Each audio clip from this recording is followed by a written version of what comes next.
Mr. Stevens is a tragic character because when he loves with his whole heart. The problem with Mr. Stevens is that he's never found anybody that loved him back. And I think if he did, if he just found that right one, he would be a lot better person.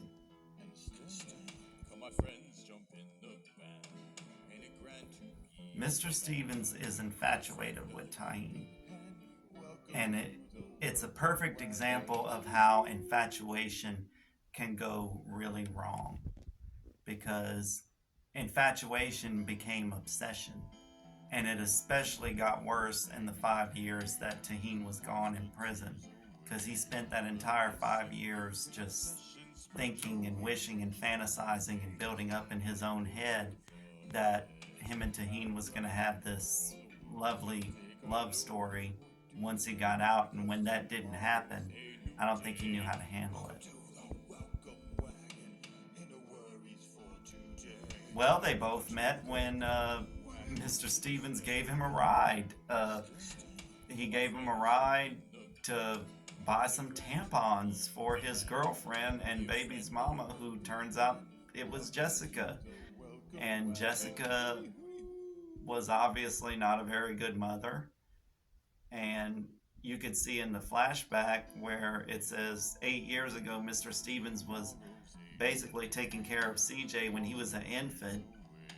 So that shows that not only does Mr. Stevens have a bond with Tahine, but he has a very strong bond with the kids too. Tahine is sticking around because he has no choice at the moment. He obviously doesn't have any family, and what family he does have probably wrote him off a long time ago. So Mr. Stevens is obviously his best option because he didn't leave the kids with any of his family members. So he's just sticking around out of necessity and out of no choice. Nothing like no choice.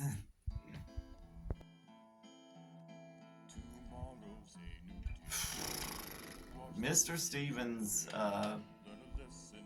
he's not heading to any place that's good because he crafts his own reality as he goes along.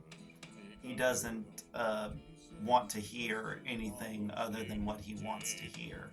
He hates women. He doesn't listen to anything women have to say. That's why when Jessica showed up, all he heard was this wah wah wah wah voice, and it didn't make any sense. And because in his mind, what anybody that he doesn't feel is important, they don't matter. When Tahine started talking, when he was holding him hostage and he was giving him the answers that he didn't want to hear, he silenced him and immediately walked out of the room because this guy crafts his own reality as he's going along, and he doesn't want to hear or deal with anything that conflicts with his idea of what he thinks life should be.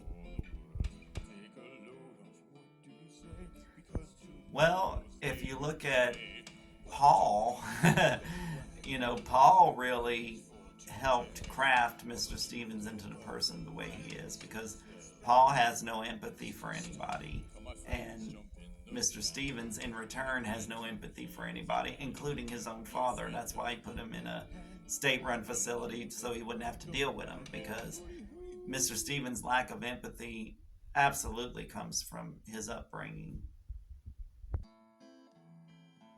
I love it because it's a cool little mix of, like, Welcome Wagon. It's not a comedy whole, as a whole it's not a comedy, as a whole it's not a drama, as a whole it's not a horror story.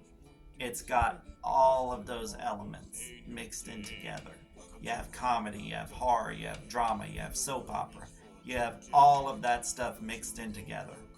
And so you can't really label it specifically as anything. It's its own thing, it's its own entity. It's original and it's different, and I love it. The welcome wagon.